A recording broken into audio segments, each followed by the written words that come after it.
Following years of fans' constant demands, Star Trek Section 31 will finally arrive on Paramount+. In 2018, a year following the debut of Star Trek Discovery, there were initial rumors about Star Trek Section 31. Is Section 31 the Star Trek movie being produced? The project was originally intended to be a series.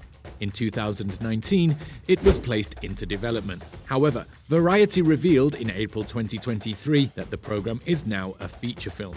Although October 2023 is when production is expected to start, WGA and SAG-AFTRA strikes may cause that date to change. According to reports, Michelle Yeoh and CBS started negotiations to give Philippa Georgiou, Yeoh's character, a solo spin-off series. Yeoh garnered a lot of appreciation for her performance as Georgiou, who debuted in Season 1 as a captain of the USS Shenzhou. She did, however, reappear after being killed, this time as Georgiou from the Mirror Universe, where she ruled the totalitarian Terran Empire. In order to make room for her spin-off series, she was formally written off of Star Trek Discovery in Season 3 in 2020. Regretfully, this was also the point at which the series' development stalled. Filming was first delayed due to the COVID-19 pandemic, and then CBS All Access changed its name to Paramount+ and became the streaming service's home for Star Trek. Star Trek Picard, Star Trek Prodigy, Star Trek Lower Decks, and Star Trek Strange New Worlds are the 4 new shows that the streamer is launching in addition to Star Trek Discovery. Creator Alex Kurtzman has cautioned that Star Trek Section 31 won't be formally added to Paramount+'s slate until one of the aforementioned shows has concluded. Thankfully, Kurtzman fulfilled his promise. Star Trek Section 31 was formally ordered by Paramount+ just prior to the Star Trek Picard series finale. Olatunde Osunsanmi, the director, is now working on a made-for-TV movie instead of a TV series for this project. When will Section 31 be released, and who will play the lead roles?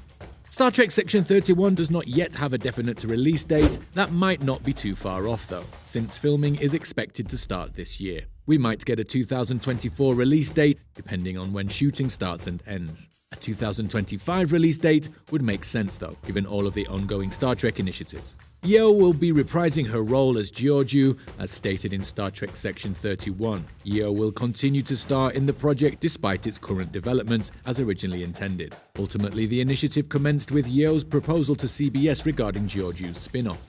Being one of the first women to usher in a new age of Star Trek, the position had become very meaningful to her. Regarding her decision to play Georgiou again, Yeoh said, "I'm ecstatic to be joining my Star Trek family once more and playing the part I've always loved. Since the start of this new era of Star Trek, when I first started playing Philippa, Section 31 has held a special meaning for me.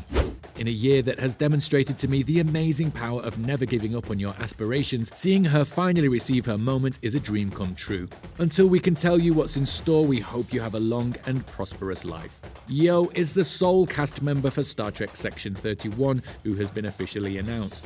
Still, there's a chance that a few cast members from Star Trek Discovery might make a comeback. For instance, in Star Trek Discovery, Shazad Latif's Ash Taylor was elevated to the rank of Commander of Section 31, opening the door for a possible comeback. But it's unclear if he'll play the same part in the movie again, or if Yeoh will be joined by any other well-known actors. What is supposed to be the plot of Section 31? The plot of Section 31 is as follows. Georgiou joins a secret division of Starfleet tasked with protecting the United Federation of Planets and faces the sins of her past, as made public by The Hollywood Reporter. Georgiou was once the brutal ruler of an autocratic regime, as was previously stated, which explains the sins she is dealing with. But whether joining Section 31 is the way to salvation is something we're not so convinced about. After all, the Star Trek series has a rather sordid past with Section 13. Claimant to safeguard Federation and Starfleet security, Section 31 was a covert agency.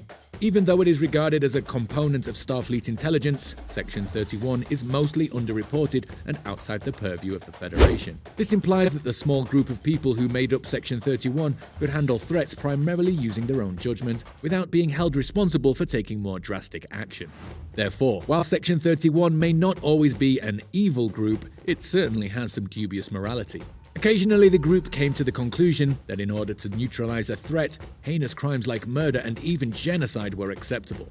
Many of its members felt that they were acting in the Federation's best interest and fulfilling their duty, despite the fact that they may be extreme at times. It's a little worrying to watch what Georgiou will do in the name of the Federation's security under the cover of Section 31's secret, given her already rather dubious moral history. Why Star Trek is still relevant in today's changing world. The American science fiction television series Star Trek has impacted two generations of Western society, both domestically and internationally, by reflecting the social and cultural ideals of those eras. When Star Trek first premiered on television in 1966, it chronicled Captain James T. Kirk and the Enterprise crew's interplanetary travels. It was known as the original series and ran for 3 seasons. Star Trek The Next Generation, 1987 to 1994, marked the beginning of the second generation of the show. Although at first it appeared to be just an upgraded version of the previous series, nonetheless, the narratives acknowledged that a gradual paradigm change was taking place in the world, with modernity giving way to post-modernity. The current values were embodied in the first Star Trek television series. The parents of today's children, the post-war baby boom generation, were raised on the principles of the Age of Enlightenment, which dates back to the 17th and 18th centuries. They believed that knowledge would lead to both economic advancement and political freedom. Market capitalism and liberal democracy were the sensible solutions for structuring human society. They believed that the purpose of human intellectual endeavor was to discover the secrets of the cosmos, so that we could control nature for our own good and build a better world. A diverse range of ethnicities collaborated for the good of humanity as a crew on the Enterprise. The message was clear: since we are all human, we must put aside our differences and work together to finish our search for a conclusive, unbiased understanding of the cosmos. Postmodernism challenges the presumptions that underpinned modernity. Star Trek The Next Generation, the second series, reflects this viewpoint. There are species from other parts of the universe among the crew's members of the later Enterprise compared to the original. This shift exemplifies the wider universality of postmodernity. Evolution has taken place throughout the universe, meaning that humankind is no longer the sole advanced intelligence. More crucially, there is now a new concept of the pursuit of knowledge. The task cannot be accomplished by humanity on its own. The crew represents humanity's new ecology, in harmony with the cosmos. Their objective is now where no one has gone before, not where no man has gone before. The perfect example of an Enlightenment man, Spock from the original series, was emotionless and totally logical, constantly coming up with ways to save the crew. The android Data, who yearns to be able to feel, takes Spock's position in the new generation. Despite having a flawless intellect, Data can now only solve half of the problems that arise. The diverse crew of the Enterprise sets off on fresh adventures into a postmodern universe where time is not always linear, appearance is not always true, and reason is not always reliable.